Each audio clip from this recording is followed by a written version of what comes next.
What is up, guys? We are back.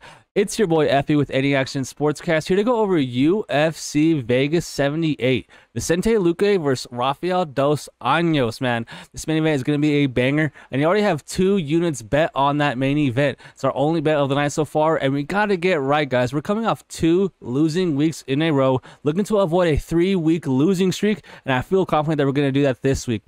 So before we get into this week's card, we have to recap how we did last week at UFC Nashville. And it was a tough one, man. We lost 2.51 units on that card. And we just took a lot of underdog shots, and they didn't come through for us. So, you know, sometimes you got to take your shots. And unfortunately, we missed, man. So let's run through them really quickly, guys, before we get into the fights. Top to bottom, Jessica Andrade, plus 300, half unit shot. And it misses against Tatiana Suarez, man. Those takedowns came so easily. Once Tatiana got her on the mat, it was a wrap, man. Jessica had no defense for the takedowns once they got there.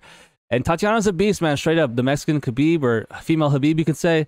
And at plus 300, dang, I thought we had a live underdog there. But Tatiana Suarez's grappling is just another level. Shout out to her. Probably 1 or 2 fights away from winning that belt. And yeah, man, plus 300, tough bet there. Lost a half unit there on the co-main event. After that, Dustin Jacoby, plus 130.75 units. We hit that for a positive 0.98 units, a little less than a unit profit on that bet. You know, and Dustin Jacoby knocks him out in that first round. Definitely a little bit of an early stoppage, in my opinion. If I had money on Kennedy, I would be pissed. But dude, Dustin lands that clean right hand right on the chin, puts Kennedy down, and yeah, man, swarms on him, gets the ref to call him off. So a plus 130 shot, probably should have went bigger on there. I actually thought he was going to win a decision, but he ended up getting that knockout finish. So congrats to Dustin. You know, probably a good bet there, in my opinion. Probably should have got a little bigger on the wager there, but it happens. And after that, man, 2 underdog moneyline shots that just were tough bets, man. We had Raoni Barcelos at plus 175 for a half unit shot over Kyler Phillips. And I'll be honest, I thought it was 1-1 going into round 3. And I actually thought that Barcelos looked better in 2 and 3 than obviously he did in round 1. I was shocked to hear a judge give Kyler Phillips 30-27, 3 rounds to 0. I was actually watching these fights with some buddies, and they were kind of telling me, hey, Phillips looks like he's coasting. Looks like he already thinks he's up 2 rounds. And yeah, man, Barcelos pretty well rounded, but getting dropped like he did definitely cost him. And I thought it was a good shot, man. A plus 175 half unit shot on that misses. And it was a close fight. So I don't think that Kyler Phillips should have been a plus 200, plus 230 favorite. You know, everyone parlaying him. It was a close fight. Just Barcelos' age, you know, kind of getting away from him there. And that was a tough unit to lose. So we lost on Ronnie Barcelos, half unit shot, another loss on that. And then we had Ode Osborne versus Asu Almabayev, plus 175 for a half unit shot on a bet that, again, I thought the line was off, but it wasn't, man. Almabayev is the truth. I don't know what I was thinking betting against a dude with the funny hats on their head, wearing a dead animal on their head. The grappling was just unreal. The grappling was there. It was there all night. Ode had no answers once he got taken down. He got submitted pretty quickly in that second round. He defended well enough in that first round, but it was pretty obvious with how that fight was going to play out after that first round. Yeah, man, Ode couldn't get him off him for sure. And congrats to Asu, man. Great UFC debut. Great bet from everyone out there that bet him. That should have probably bet on him. Probably should have went big. Because that grappling, you know, disadvantage for Ode was significant in that fight. So lost a half unit shot on Ode, plus 175. Terrible bet. And this is what killed us. This is what buried us on the night. Guaranteed a loss on the night. We had Ignacio Bahamundes and Corey Sandhagen parlayed at minus 103, our biggest bet of the night. 1.5 units lost on that parlay because Bahamundes got worked, man. I did not expect Ludovic Klein to look as good as he did. And for Bahamundes' striking to look as bad as it did, man, his chin was just out there. His feet were so flat, no bounce. His shoulders were square. I don't know what was going on with his striking defense there. And he got taken down at will. So, you know, congrats to Ludovic Klein. Congrats to everyone that bet him. Bahamundes goes down as a big-time parlay buster on this card. And he cost me, man. He cost us on our bets. Because Sandhagen went out and worked Rob Font for 5 whole rounds. So tough loss on that. I was shocked at that performance. Bahamundes certified parlay buster. So lost 1.5 units on that, and that buried us for the rest of the night. Some props that we had Ode Osborne fight starts round 3. Put a whole unit shot on this at minus 160 against Azu Ambayev. And sure enough, he gets submitted in that second round. I thought we were close to reaching that third round, but he couldn't survive and got submitted, man. Asu is the truth on the mat, and he's just legit, dude. So we ended up getting subbed in that second round, losing this bet, lost a unit on that as well. And then we had a bet that we probably should have lost, honestly. We had Jake Hadley versus Cody Durden. Fight starts round 3 at -130 for a 1-unit shot to collect 0.77 units. We snatched that up. And I can't believe that Cody Durden didn't tap in that second round. That armbar was so deep, so nasty. Probably as deep as you can get without snapping the dude's arm. So shout out to him. Shout out to both guys, honestly. Both guys are warriors. Hadley was cut within about 45 seconds of that fight. And he got put in some pretty bad spots as well. So fight starts round 3. Hit that as well for a 0.77 unit profit. And then our last bet of the night, a small sprinkle quarter-unit shot. Jacoby wins via decision plus 275. He ends up winning via knockout, which we did not like to see. And we lose a quarter unit on that. So all in all, we lose 2.51 units on this card. We're looking to bounce back. We did get it overextended on my bets. I got to keep it simple, you know. That's my motto going forward. Got to keep it simple, stupid. And yeah, man. So without any further ado, let's get right into the fights. The very first fight we have is Julianna Miller taking on... Hold on, let me move my camera real fast, sorry. We have Julianna Miller taking on Luana Santos, a women's fight to start the night off. And I actually have a pretty strong opinion on this fight, man. Julianna Miller is a certified scrub. She is not good at fighting. No offense, I don't want to offend anyone, but she's not good, bro. 3-2, 5 professional fights. We saw her on the Ultimate Fighter, where she did look good against lower level competition. But, you know, her last fight, I get it. Like, everyone's hating on her because she was -300 against Veronica Hardy and she loses as a huge favorite. But she got worked, man. The only good thing you can say about her in that performance was that when she did get on bottom, she threw up submissions right away. Right away, she was trying to get submissions. Definitely one of those fighters where you can apply submission over position. She'll go for a sub, even if it means giving up a really bad position. The other girl gets out, and the next thing you know, you're on bottom and half guard side control getting pounded on. And that's what happened to her. So, but that's the thing. The fact, like, I get it. Everyone's, you know, crapping on her, looking really bad. But if you just watch that fight, I just don't understand how you can watch that fight and then think she's going to win a fight in the UFC. Her striking was so bad. Her shoulders were so square. Her feet were so flat. Her speed was so slow. She might as well have been tattooing, hey, I'm going to throw a right hand right here on her forehead. Like, this is crazy. Her striking was so bad on that. And I was just shocked. And she did something twice or 3 times in that fight that I hate to see fighters do. A lot in the cage, she's pressing, trying to get a takedown, trying to get those hands left against Veronica Hardy there. And she goes for a takedown and she pulls herself down and ends up on bottom. Terrible like technique. You never want to see that. I believe the last male fighter I saw do that was Clayton Carpenter a while ago. So that's never a good sign, man. So I get the whole jiu-jitsu angle. She's a 10th planet girl, very good submissions off her back, and she's very long. I will give her that, but she's only an inch taller than Santos, which I was shocked to see in the tail of the tape here. Santos comes in 5-1, making her debut. She's around -140, and I actually might get on this line because I'm just not high on Miller. Santos, you know, in her regional tape, she's shown really good 1-2s. In her last fight, it's more of a striking fight. She was just going forward, good forward pressure, good solid combinations. And she really relies on that 1-2. Super heavy right hand. And in the wrestling, she definitely has the wrestling to take down Julianna Miller. Julianna Miller has no takedown defense. She gives up her hips big time. And I think that Luana Santos is going to be able to get this fight down and just avoid that submission when she does get there. Everyone wants, like, the one fight that I did see her lose against Jenna Bishop, that fight was actually really exciting on the regional scene for Santos. That was a kind of a war. That was actually a back and forth war where she was lighting up Bishop multiple times in that fight. It's just that a couple times Santos goes for a head and arm throw and ends up on bottom. Similar to how I was mentioning Miller going for a takedown and ending up on bottom.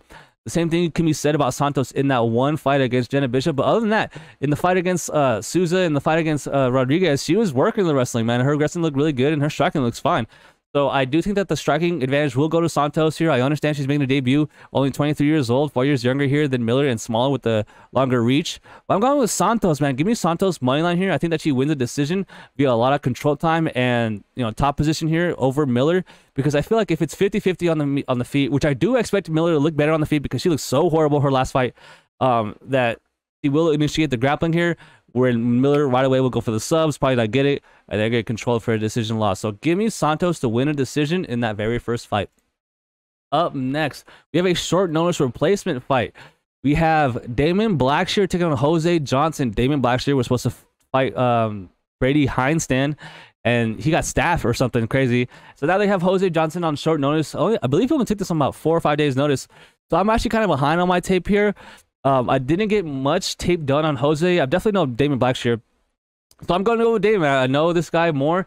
Jose Johnson is a crazy tall bantamweight, guys. This is a 135 fight. This dude is 6 feet tall. So when you're fighting someone that's that tall and skinny, it's easy to take him down. That league leg will be there, and those hips can get taken just like that, man. And I do respect the Damon Blackshear wrestling here. Damon's someone that, you know, impressed me in their debut, even though he went to a draw against Yusuf Zallah. But he's pretty well-rounded, man. Very good leg kicks, very good striking, pretty good striking defense. And like I said, I like his grappling, I like his wrestling and top control. So, man, I want to see this line. I know it's not on the screen or on the betting line. I would assume that Damon Blackshear is going to be the favorite. Even if it wasn't on short notice, I think that he would be the favorite. And then you add the fact that Jose Johnson took this on a few days' notice.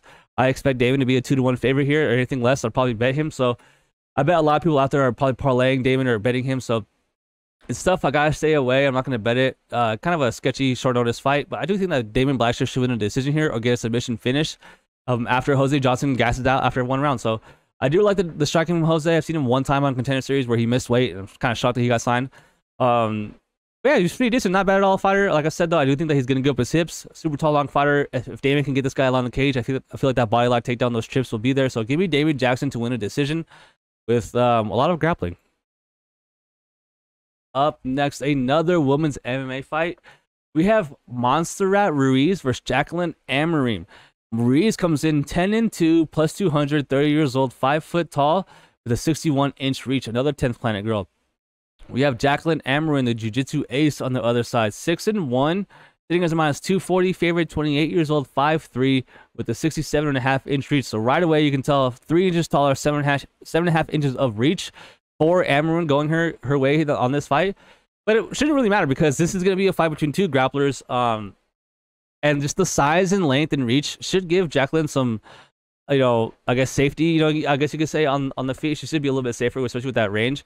Because Montserrat, the way she strikes, she like does the thing where she uses her head as like a battering ram. She just sticks her head forward and throws crazy wild hooks from the side.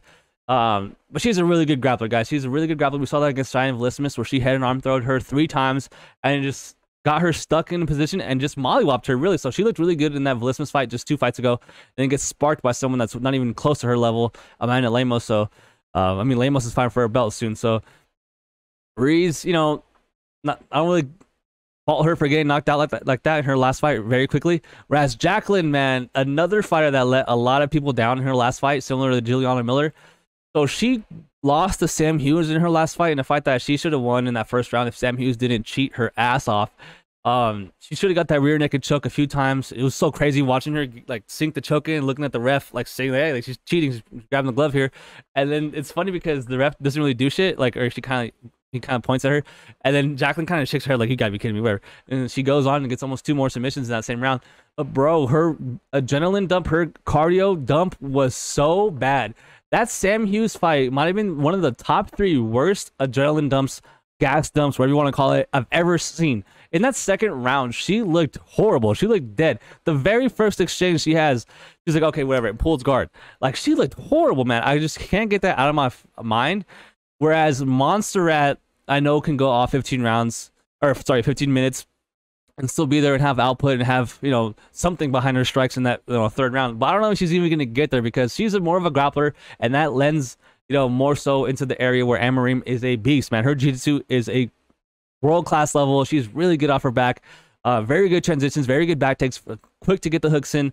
And I just think that Montserrat Ruiz, we saw in that Velismus fight, she had Cheyenne like pretty much pinned multiple times in horrible positions, and every single time, every single round, all 3 rounds, Velismus was able to get out. Granted, you know, it took like 4 minutes on some of them, but she was able to give up positions, able to, you know, get reversed by someone who I don't think is even close to the same grappler and wrestler and jiu-jitsu, you know, practitioner as Amorim. So it's never good to have someone, you know, dominate like that and then give up position and give up, you know, that spot. And I think that even if she does take down Amorim, Amorim's going to be super comfortable off her back. She might actually even invite that, you know, realm from Ruiz here. So give me Amorim to win via submission this time. Finally get that submission. But guys, she has 7 professional fights, never seen that 3rd round. She's getting people out of there really quickly. So she doesn't get paid by the minute. She's definitely the definition of a front runner, who we'll talk about later. Someone like, who is it? There's another guy on the card. We'll get into it later. Issac Dulgarian, who's a super heavy like front runner. So yeah, again, give me Jaqueline Amorim. I think that line is a little wide, but I get it. Just the sense of like, it makes sense because like how she's gonna win, it's gonna be a finish. So, you know, everyone out there is probably gonna be parlaying her or either that or scared to bet on her because what she did her last fight against Sam Hughes. But I think that Sam Hughes, defensive wrestling and grappling is way better than Ruiz. So yeah, man, give me Amorim to win via submission and get her first UFC win. up next, man, we have a sloppy heavyweight fight. Honestly, probably the worst fight on the card. One of at least. Featuring one of the worst fighters on the entire roster. So we have Josh Parisan taking on Martin Buday. Josh Parisan comes in 15-6, sitting as a plus 170 underdog, 34 years old, 6'4", with a 79-inch reach. He's fighting Martin Buday, coming in 12-1, sitting as a minus 200 favorite, a little bit wider now, money coming in on him. 31 years old, 6'4", with a 77.5-inch reach. So yeah, man, this comes down to I don't think Josh Parisan is good at fighting. I do not think he is good, and I don't think that he should be in the UFC. To me, he is top or bottom 3 low-level heavyweight in the UFC. So I think he gets cut after he loses this fight, and it just comes down to the skill set. So I actually do think that Josh Parisan's boxing and his hand speed is probably better than Buday here. But Buday has everything else going for him. He has the kicks, way better calf kicks, way better kicks to the body. And the one area where he should absolutely dominate this fight is in the clinch. So this guy is huge, 6'4", you know, heavyweight that really utilizes the clinch big time and just pummels guys. So he's actually a really boring fighter. This is not going to be like a swing and bang, rock'em sock'em time fight. I feel like a lot of people that don't know these guys are going to be watching this and be like, what is going on? What is this? And then change the channel during this fight. So that's kind of what I expect to happen. I think that Martin Buday is going to be able to get Parisan on the 1-inch check, clinch him up, and just really brutalize him with those knees, with those elbows in the clinch, and then get Parisan to fade here. So if it does, you know, play out on the feet for 15 minutes, much like Buday's fight against Bresky, a fight that he won, which I don't know how the judges gave him that decision, it's going to be closer than this line indicates. So at minus 240, you would expect Buday to kind of wash this guy in every area, which he could. But if he decides to stand and bang for 15 minutes, that's going to give Josh Parisan the best avenue to even have a chance in this fight. And the one thing we can bring up is that Josh Parisan cannot wrestle. This dude has never been to a wrestling class. If he has, I want to see proof, because this is the guy that's famous for getting humped in the face by Dontel May. So I feel like if that happens to you, if you get north-south and then a guy's humping you with his cup, landing cup shots to your face, teabagging you in the UFC in front of millions of people, like, I am just putting down the pads, putting down my gloves, and I'm never hitting pads again. I'm wrestling every single day until I figure out what I am doing on the mat, because that was so embarrassing for Parisan. This dude is a fish on the mat. The thing is, Martin Buday has 0 takedowns in the UFC, has never really attempted to take it there. Well, he could, because in the clinch, man, it's so easy to get takedowns from the clinch along the cage if the other person doesn't know what they're doing with their weight, where to put their weight, where to put their momentum. I think that Martin Buday can pull him off and get top control here. So I actually think that Martin Buday is a pretty safe play here. It's just that he's shown, you know, low fight IQ, because in that fight against Bresky, he didn't go to the clinch, the area he's supposed to be really good at. He decided to fight a guy that had probably better striking than him and really risked losing the decision there. I actually had 4 units on Buday here against Barnett, and that was a close fight too. So it's not like I'm, you know, low on the guy. I'm actually pretty high on Buday, but I do think that he's gonna win a boring decision and get Josh Parisan cut from the UFC. After that, we have a banger of a fight. This fight's going to be really close, and before I talk about it, I got to take a sip.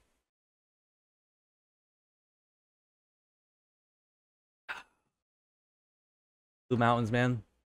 So yeah, man, so we have a featherweight fight, a pretty good fight here, in my opinion, between Francis Fire Marshall, Issac the Midwest Chopper Dulgarian. That's a hell of a nickname, bro. Francis Fire Marshall coming in 7-1 as a minus 190 favorite, 24 years old, 5'9", with a 72-inch reach.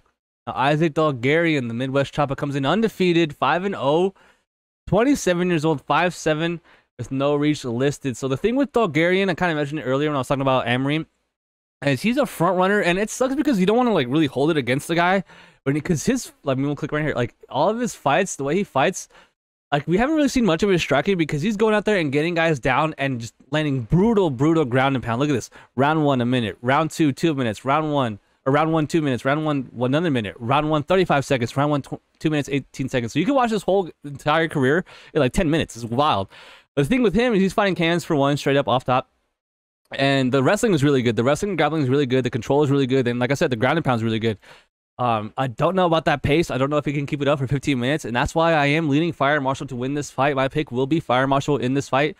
I don't think I'm going to bet it here, because I did think that he was going to win his last fight against William Gomi, and Fire Marshall just pulled a complete William Knight. He went full William Knight, didn't throw like any strikes, and when he did, he actually had success. So it's kind of weird to see him like get turned to stone in that fight, in a fight that I thought he was going to win. I'm actually pretty low on William Gomi, so it was a very bad look in my opinion to lose to him.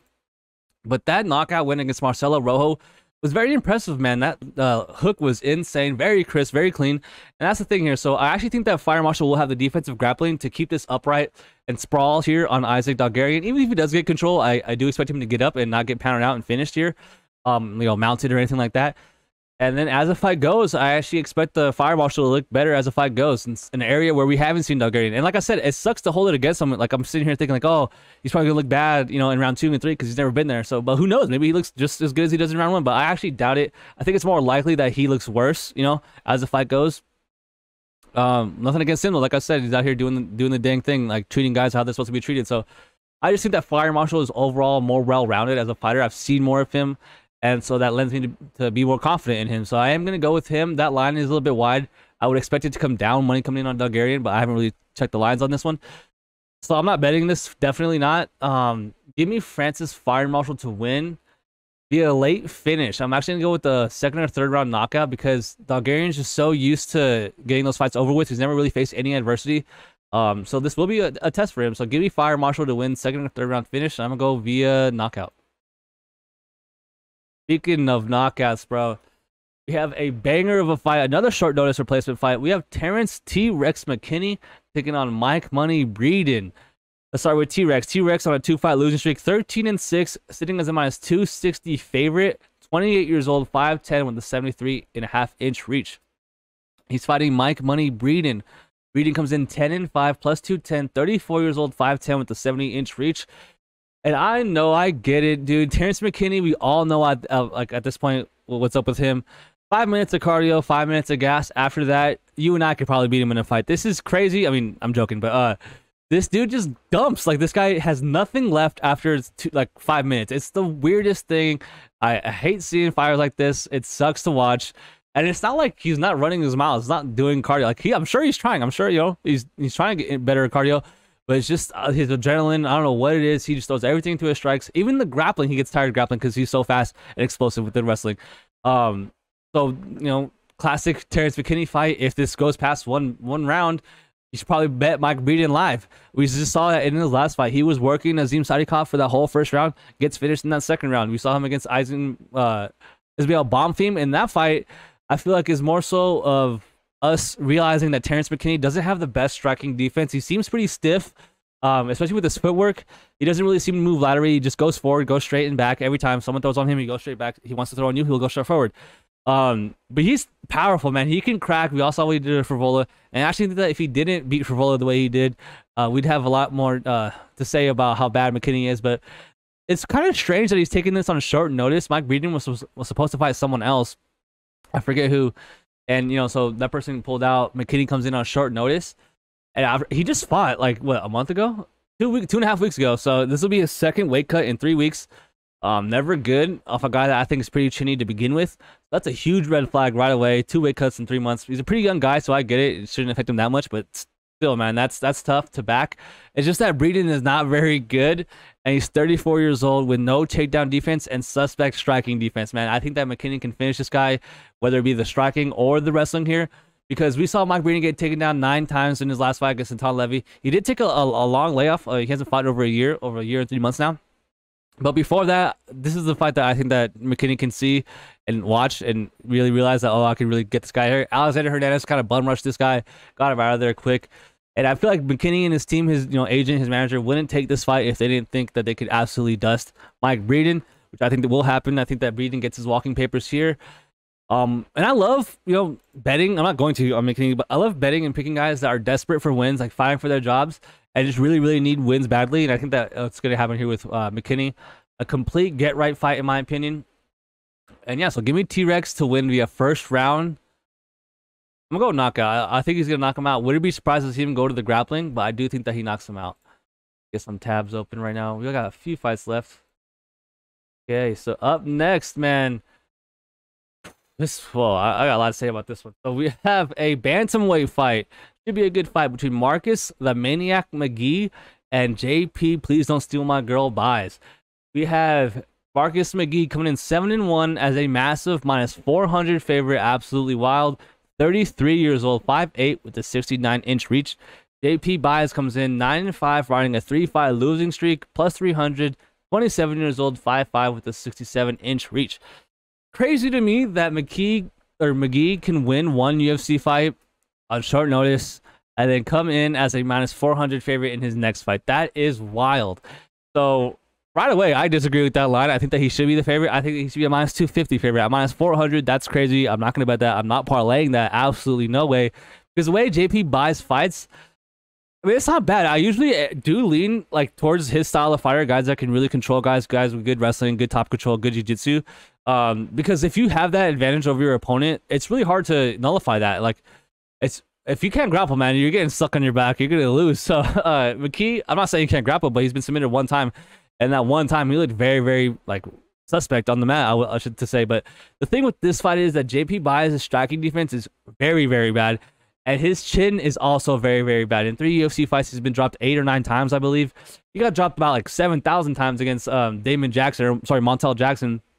In that fight, he actually mounted Jackson in the very first round. And then I'm getting dominated. So he's on a losing streak here against some pretty good guys. Bruno Silva, very good fighter. Montel Jackson, very good fighter. And then Cody Durden, we all saw him, get into the rankings last week. So, it's tough because Buys, like, I like the wrestling. I do like the wrestling. Like, I do like his game plan, how he approaches fights, his sequences. But McKee, to me, is just a more natural 135er. Buys is going back up after fighting, at 125. He's back up at 135, which honestly probably should help his durability and his chin. Won't have to cut as much weight. It's just that McKee, like I said, is a more natural guy. He's out of a very good camp at the MMA lab. You can train guys like Sean O'Malley and them. Kyler Phillips, we just saw last week. So I know he's getting good rounds in, and I just think that he's a more physical, imposing guy. But he is green, man. This guy only made his debut at 30 years old. He's had 8 professional fights in 3 years. Man, it's tough because, like I said, at minus 400, I'm not feeling that at all. But I do think that McKee is going to win. If you're out there taking an underdog shot on Buys, I get it. I understand. But I think that McKee does finish this fight. I think he gets him out via 3rd round knockout or 2nd round knockout, or just wins a dominant decision. So I actually think that Marcus is going to win inside the distance because, to me, JP Buys' chin and striking defense is just not very good. And he's going to be pretty one-dimensional in this fight, in my opinion, at least. I'll be surprised to see him win extended minutes on the feet. Give me Marcus McGhee to win via knockout in that 3rd round. And another fight that I think the line is crazy and unjustified.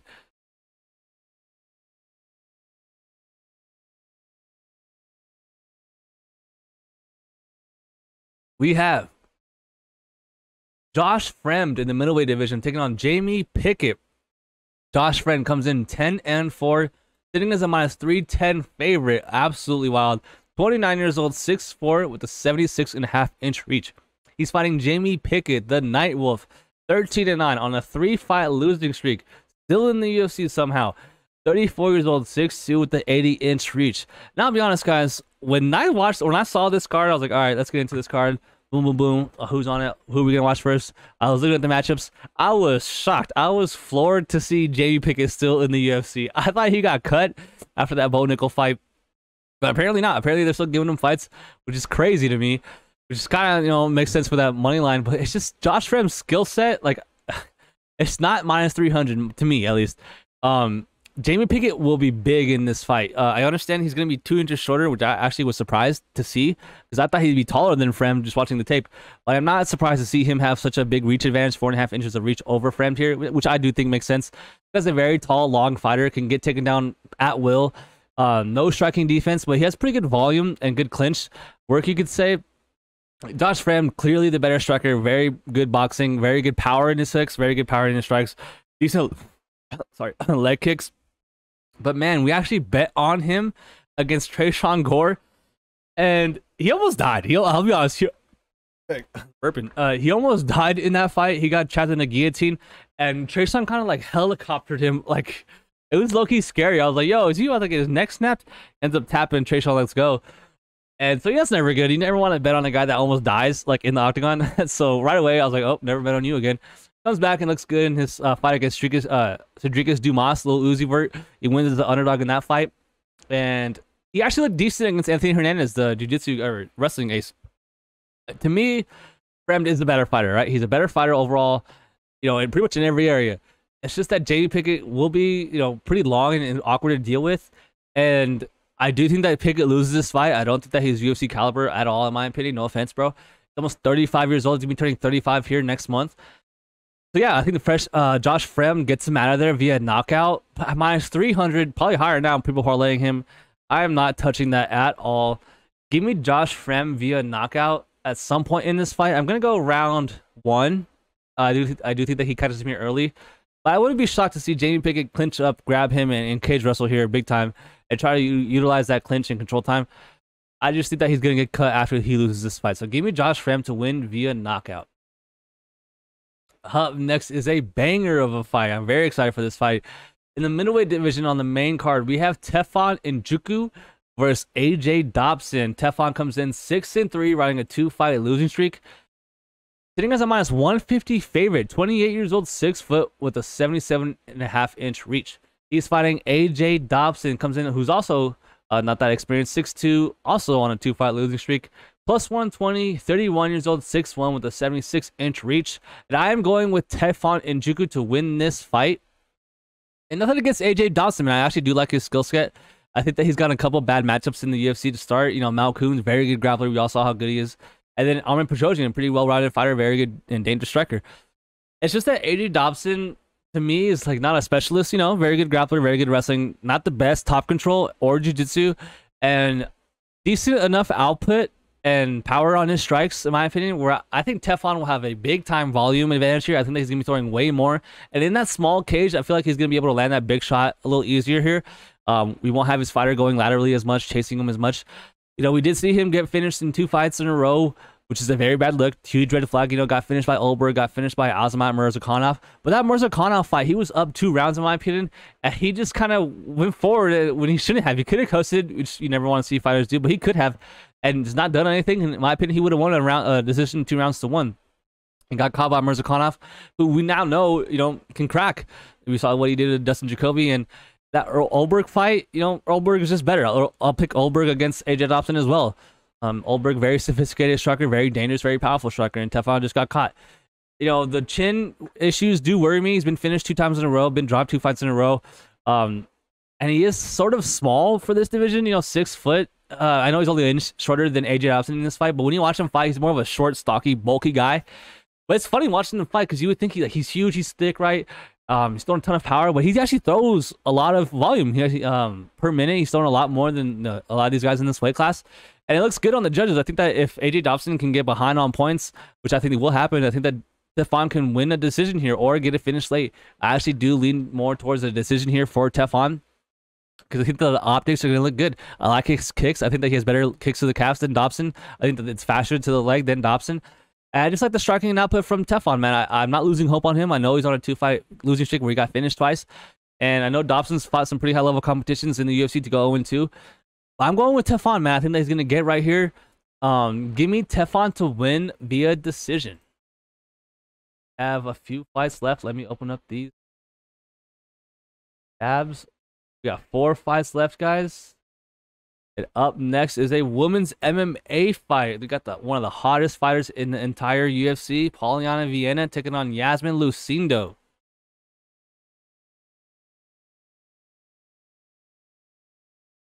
Polyana Viana, 13-5, coming in as a plus 160 underdog. She is 31 years old, 5'5", with a 67-inch reach.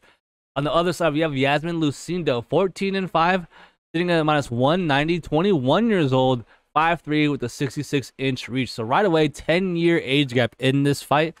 And a lot of people make like a big deal out of that because usually the person that's 10 years younger like has a crazy like winning percentage, right? You're way more likely to win this fight if you're the fighter that's 10 years younger. But I feel like that's a little like skewed in this fight because Polyana's 31. It's not like she's 38 fighting a 28-year-old or 40 fighting a 30-year-old. She's 31. She's in her prime. She's strong as hell. She's a great fighter with good UFC experience. And she's a finisher, man. Polyana Viana, 13 wins, 13 finishes. She's finished her bust. She has never won a decision, right? She's fighting Iasmin Lucindo, who is a very crisp, very smart, sophisticated striker with good combination and good volume. Polyana Viana 100%, without a shadow of a doubt, has a submission threat here in this fight and has a jiu-jitsu advantage in this fight. It wouldn't shock me to see her pull guard in this fight, which is why I cannot pick her or bet her in this fight. I actually think that that line is a little bit wide. I am confident Lucindo wins this fight, but she's 21 years old, and she has 19 professional fights. That's absolutely crazy. The amount of experience, the amount of talent that she has at her age is wild, man. 21 years old. We're going to watch this girl, just like Oliveira, grow up in the UFC. There's like this new wave of Brazilian young prospects coming in, especially in the women's side. And she's one of them, man. So I know she didn't look that good against Brogan Walker, a girl that she probably should have dominated. And she honestly probably looked like she, excelled in people's opinions in a loss against Iasmin Nchukwi, who ended up getting finished in her very next fight, or 2 fights after. So that loss actually is not aging very good. But Polyana Viana, man, the striking, I think it's pretty fair to say it goes to Iasmin in this fight, but the power probably goes to Polyana. So it's just one of those things where her lockout win against her most recent win against Frey, she was snapping Frey's head back viciously with her finishing sequence there. So she can crack, man, and she's fought higher level competition, been in the UFC longer. She's fought tough wrestlers like Tabitha Ricci. And if this is a 15-minute striking fight, I think that Iasmin wins this fight. It's just that I do expect at some point them to clinch up, grab each other, and to end up on the mat. And it just comes down to, can Lucindo be safe in Polyana Viana's guard? And I think that she can. I think that she's going to be able to stay calm, composed, not get submitted, not get caught with the armbar or arm triangle, something crazy off Polyana's back, and just win a decision via control time. So give me the young 21-year-old Iasmin Lucindo to win a decision over the experienced Polyana Viana. Can't wait for that fight. Polyana, shout out to her, man. Man, she's awesome. And up next is a fight that I have a big time opinion on. I was close to max betting this fight, and I ended up not. And I'll get into it why here. So we have a light heavyweight fight between Khalil, Rountree, and Chris Daukaus, man. Khalil Rountree comes in on a 3-fight winning streak, 11-5, sitting as a -190 favorite, 205 on the screen. Money coming in on Daukaus as of late. Khalil will be 33 years old, 6'1", with a 74-inch reach. He is fighting Chris Daukaus, the ex-heavyweight, going down to light heavyweight. So right away, 33 years old, going down a weight class on a 3-fight losing streak. And that's because he was never supposed to be a heavyweight, guys. Chris Daukaus is small as hell for a heavyweight, man. He's so fat. Well, he's not slow, but he's fat, doughy, and he's never belonged to heavyweight. So he's 12-6. He's fighting a 3-fight losing streak where he's been finished in 3 straight fights. He's taking a ton of damage. He's 33 years old, 6'3", with a 76-inch reach. But hey, like, I want to give him a little credit here. So the 3 losses he's had: Derek Lewis, Curtis Blades, and Zero Rosenstreich. All 3 of those guys absolutely hit like trucks. So Chris Daukaus, yes, is getting finished, getting clipped bad in his fights, most recent fights. And so you gotta wonder about his chin, right? But he's fighting guys that can crack anybody. Like, this guy is not supposed to be in the heavyweight division. Of course he's gonna lose to these guys. But I will say his 2 wins before that, the Alexei Oleinik fight was a good fight for him. But Shamil Abdurakhimov, I mean, come on, like, Shamil is not that good of a fighter in my opinion. So good win for him. But come on. Whereas Khalil Rountree on a 3-fight winning streak, and everyone wants to give him shit for the Marcin Prachnyan performance, which is fair. He just didn't show up that night. But since then, dude, he absolutely crushed Modestas Bukauskas' knee with that knee strike. Like, that was tough to watch. Sick knockout. Sick performance against Carl Robertson, who's probably not UFC level. Who's a good Muay Thai fighter, though. Carl Robertson, he outstruck him, made him look like a little child in there, and really put it on him. That was a kind of a shocking performance, I'll be honest.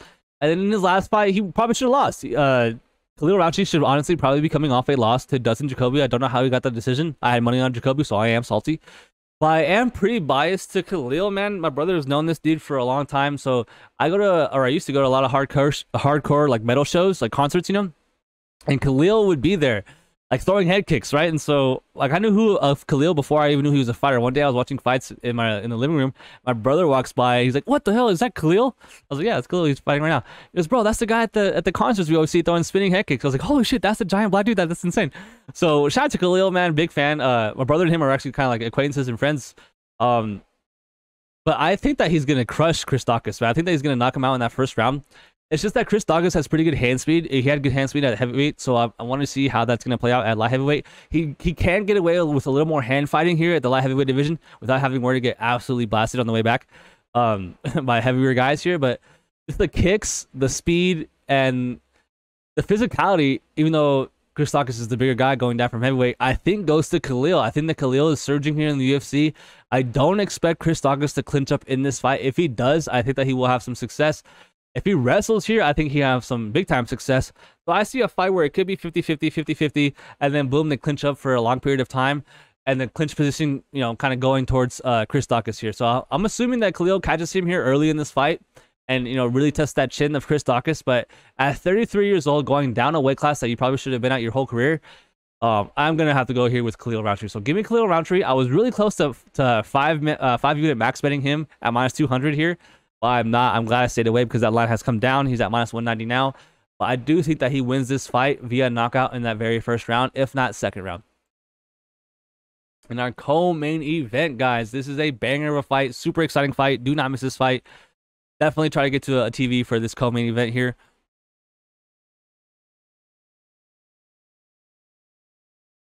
Up next, we have Cub Swanson taking on Hakeem Dawodu. Cub Swanson comes in, the OG, triple OG, G triple. 28-13. Crazy. Plus 200, 39 years old. Crazy. 5'8" with a 70-inch reach, right? He's fighting mean Hakeem Dawodu. 13-3-1. Minus 250 on the betting line. 32 years old, 5'8" with a 72-inch reach. Man, this sucks because I respect Cub, man. I really like the guy, you know, Hall of Famer, or whatever you want to say. Like, the guy's done it all, been here and done that. Super big fan favorite. Everyone loves this guy. Big time respect. Guy has more wins than Hakeem does professional fights, right? Been around forever. I think that he's going to get finished again in this fight, you know. So Cub is someone which he has the reddest of red flags here. You know, going up and down in the weight classes at this point in his career. He's almost 40 years old, gonna be 40 years old later this year. And he's coming back up from bantamweight, which he should never have been at bantamweight. I don't know why he went to bantamweight for that one fight, but now he's back at his regular class. You know, he fought Jonathan Martinez, got finished brutally in that fight. And that's the thing that I really like for Hakeem in this fight. The Jonathan Martinez leg kicks were absolutely pulverizing Cub Swanson. He was just crushing those lead legs and really immobilizing Cub Swanson early in that fight, and that's what led to the finish. In the clinch, he was lining him up big time, and I think that Hakeem Dawodu has not as fast of kicks as Martinez. Martinez is actually one of the better leg kickers in the entire UFC, but Hakeem has good leg kicks and with good speed on him. I think that he's going to be able to chop Cub Swanson down and line him up on the feet. And I know that Hakeem is more of a decision type fighter and doesn't really finish fights, but I actually think that this dude is primed to get a finish here in the small apex cage. I really think that Cub Swanson is going to really need to utilize that grappling, that clinch, and the wrestling here against Hakeem, because at range, I think that Hakeem can counterpunch and he can go on the offensive and have a big-time speed advantage in this fight.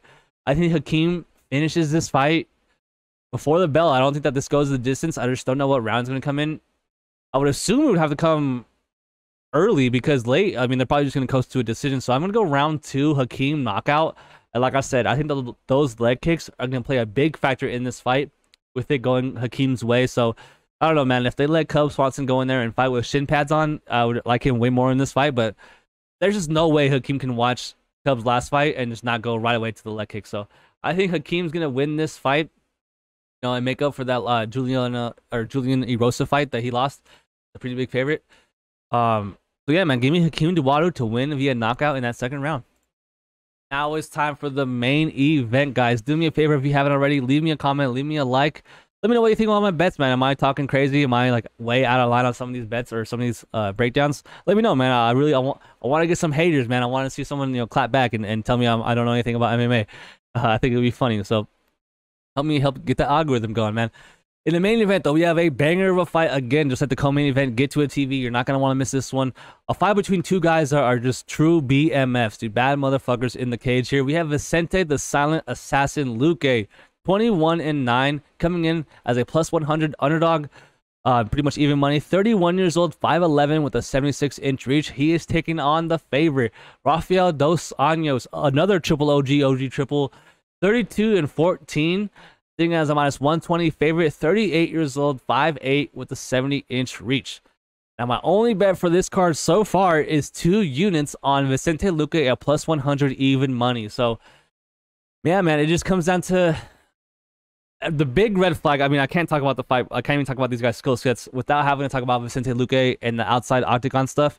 You know, everyone's worried about his super crazy injury he received after the Jeff Neal fight. So he got really like badly knocked out, like viciously knocked out in that Jeff Neal fight.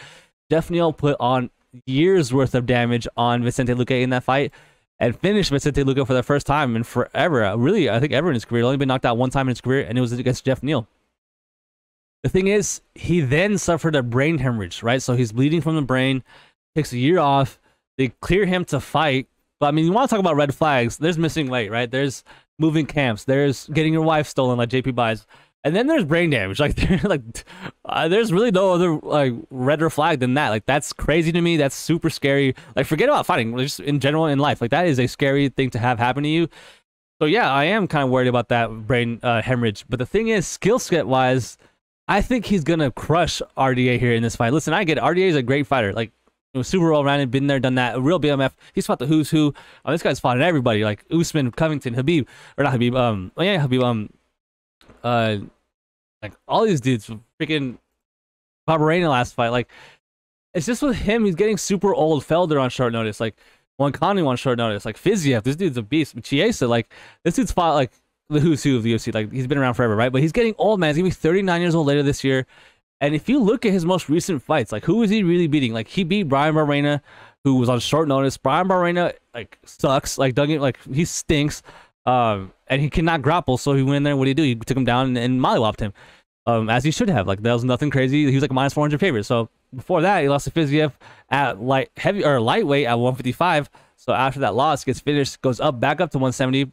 And that's the thing. I don't think that he's a welterweight. I think that he's better at 155, and he just doesn't want any weight cut now. And he's getting close to the end of his UFC contract, so I do think that he's looking for more of exciting fights, whereas trying to climb the ladder to get to that belt, which explains why he's going up and down in weight class. Before that, he beat Rato Moicano, and I'll admit he whooped him really, really bad. Moicano flew across the world on like 4 days' notice and took that fight on short notice, and it still made it all 5 rounds. Before that, he fought Paul Felder again on short notice, and that actually went to split decision, which even though it should have been a unanimous for RDA, so that's absolutely crazy that went to split. I mean, I'm not that really impressed, man. Felder on short notice. That fight is kind of more so how I think this fight's going to go. I think that RDA is going to try to really utilize that grappling. We saw Vicente Luque get out-grappled big time against Bilal Muhammad, and I feel like a lot of people are kind of relying on that type of fight to happen here. The grappling from RDA, the wrestling entries, the takedown entries are fast. It's good. Don't be wrong. Like, he's a very good grappler, and we've seen, like I said, Luque, fall to that type of style. But I think that his size is going to be a big factor here. Bilal Muhammad's 5'10 and 170. Like, this dude's probably walking around the octagon 185. Like, he's huge. Have you ever seen Bilal Muhammad fight? Like, he has a turtle shell back, crazy chiseled, big guy, huge legs, right? RDA is also chiseled, but he's small. He is small and compact for the division. He's 5'8", smaller reach. And so getting someone down like that and keeping him down, I feel like it's not going to be as easy as people think. Even in that Bilal Muhammad fight where Luque lost, he was getting up. He was getting taken down, yeah, and getting controlled. It took about a minute every single time to get back up, work to position, get back up, and stay safe. Obviously, wasn't getting submitted. Obviously, has good BJJ off his back. Has a really good Darce sequence, has a really good Kimura sequence. And I just feel like he's going to be safe, man. At 25 minutes, a 5-round fight, I don't think that RDA can keep that up for 5 whole rounds. And I think that Luque either finishes him or gets a decision winning the late rounds. So give me Vicente Luque to win. I understand that Neal fight didn't look good. It's probably as bad as you could look, honestly, as far as how much damage he took. We took a lot of time off, man. And also he has really good training partners, man. This guy trains with people like Michael Chandler, Kamaru Usman. Like, he has very good Gilbert Burns. He has very good grapplers in his corner. And I just don't think that RDA is gonna be able to wrestle fuck him for 3 rounds out of the 5. So give me Vicente Luque to eventually get this guy at distance and catch him at range. Yeah, man, I really like Vicente Luque. I had to put 2 units on him to win. I'll go decision. I'm gonna go a decision here by Luque. But I wouldn't be shocked if he knocks out and puts out Dos Anjos. I wouldn't even be surprised to see him submit Dos Anjos, because Dos Anjos loves those takedowns, loves to get the cage wrestling going. And like I said, Vicente Luque is very long, good submissions, very good darts. Wouldn't be surprised to see him jump Gilly against RDA along the cage. So with that, guys, that'll do it, man. Really quickly, guys, leave me a comment. Let me know what you think about my predictions or our breakdowns. We're trying to get right. Our only bet, like I said so far this week, is Vicente Luque at 2 units, even money. And really quickly, let's just go through some bets I'm thinking about betting, which I probably will. I'm really taking a look at that Santos money line. I'm taking a look at that Buday money line. And then I'll probably take a look at that Tafon money line. Other than that, I'll probably look at some props over unders. I like Khalil Rountree's money line as well. If they keep going down, if more money comes in on Daukaus, I might have to go big on Khalil. So yeah, man. It should be a fun card. We have the pay-per-view next week. Should be an exciting title fight. I think that's really quick, early look. I think O'Malley gets submitted. So I'm excited to, break down some tape for that card right away. Probably gonna do it after I upload this. Oh, and another thing. Tomorrow night, 6:45 p.m. Western time, Thursday, Pacific. I will be doing a live stream, bro. I'll be doing one of our live streams, a very rare live stream, with my boy Keep It a Buck podcast. The dude's killing it, dude. This guy's on fire with MMA with his bets. So I'm on a 2-week losing streak, so I had to bring on someone that's on fire, and hopefully he can give us some winning bets. I got a feeling he's gonna be on some pretty live underdogs, so I'm interested to see that. So tomorrow, tune in live Thursday, 6:45. Any Action Sportscast will be doing a live stream. Until then, man, I'll see you guys tomorrow. See you guys next week. Good luck on your bets. Peace.